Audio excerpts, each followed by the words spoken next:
जय माता दी भक्तों, कैसे हैं आप सभी लोग। नवरात्रि का 5वां दिन आप सभी को मंगलमय हो। माँ स्कंद माता की कथा बात करेंगे। नवरात्रि का 5वां दिन माँ दुर्गा के 5वें स्वरूप माँ स्कंद माता को समर्पित होता है। इनकी पूजा करने से भक्तों आपको ज्ञान, शक्ति, मोक्ष की प्राप्ति होती है। माँ स्कंद माता भगवान कार्तिकेय स्कंद की माता हैं, इसलिए इन्हें स्कंद माता भी कहा जाता है। ये कमल के आसन पर विराजमान होती हैं, इसलिए इन्हें पद्मासना देवी भी कहा जाता है। आइए कथा का प्रारंभ करते हैं। सबसे पहले कमेंट बॉक्स में जय माता दी जरूर लिखें।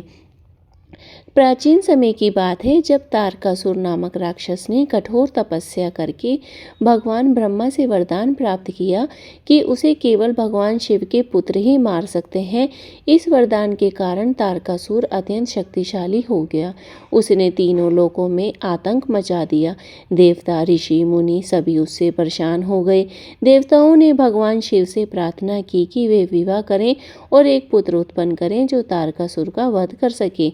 शिव पार्वती विवाह और स्कंद का जन्म। भगवान शिव का विवाह माता पार्वती से हुआ। कुछ समय बाद माता पार्वती ने एक दिव्य पुत्र को जन्म दिया, जिसका नाम स्कंद कार्तिकेय रखा गया। माता पार्वती ने अपने इस बालक को अत्यंत प्रेम और स्नेह से पालन पोषण किया।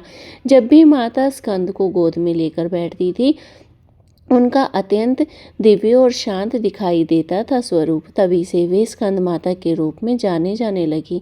तारकासुर का वध। जब स्कंद बड़े हुए तो उन्होंने देवताओं की सेना का सेनापति बनाया गया। उन्होंने तारकासुर से युद्ध किया और अंततः उसका वध कर दिया। इस प्रकार संसार को अत्याचारी से मुक्ति मिली और धर्म की पुनः स्थापना हुई। बोलो स्कंद माता की जय। माँ स्कंद माता का स्वरूप 4 हाथ होते हैं। दोनों हाथों में कमल विराजमान होता है। एक हाथ में वे अपने पुत्र स्कंद को धारण करती हैं। चौथा हाथ भक्तों को आशीर्वाद देने के लिए होता है।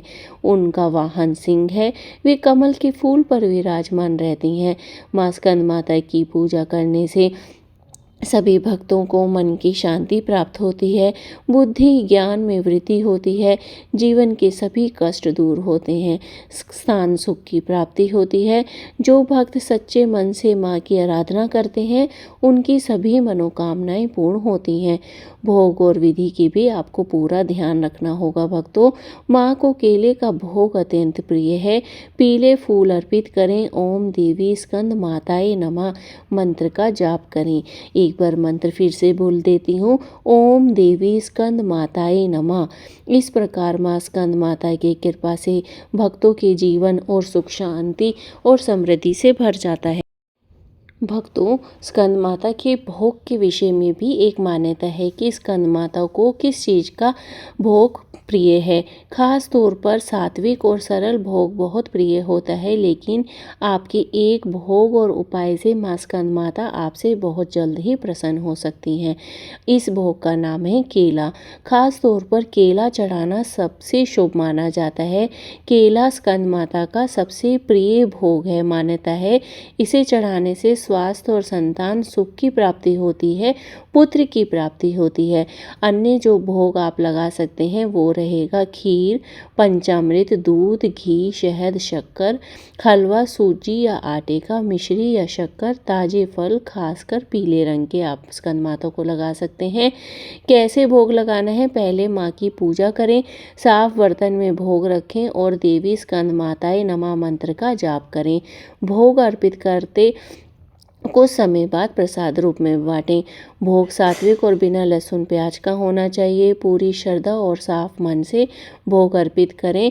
अगर आप चाहते हैं कि स्कंद माता की कृपा आप ऊपर बनी रहे और आप लोग स्कंद माता की कृपा से भक्तों का जीवन सुख शांति और समृद्धि से भर जाता है, तो भक्तों सच्चे दिल से स्कंद माता की पूजा में ध्यान लगाएं और उनका प्रिय भोजन केला उनको भोग लगाएं। पीली चीज़ों का भोग भी आप स्कंद स्कंद माता को लगा सकते हैं। साथ ही सच्चे मन से श्रद्धा से माँ की पूजा अर्चना करें। जो भक्त सच्चे मन से माँ की आराधना करते हैं उनकी सभी मनोकामनाएं स्कंद माता पूर्ण करती हैं। आपको मन की शांति प्राप्त होगी, बुद्धि ज्ञान में वृद्धि होगी, जीवन के सभी कष्ट आपके दूर होंगे। इसलिए आप सभी लोगों को स्कंद माता के व्रत की बहुत बहुत शुभकामनाएं।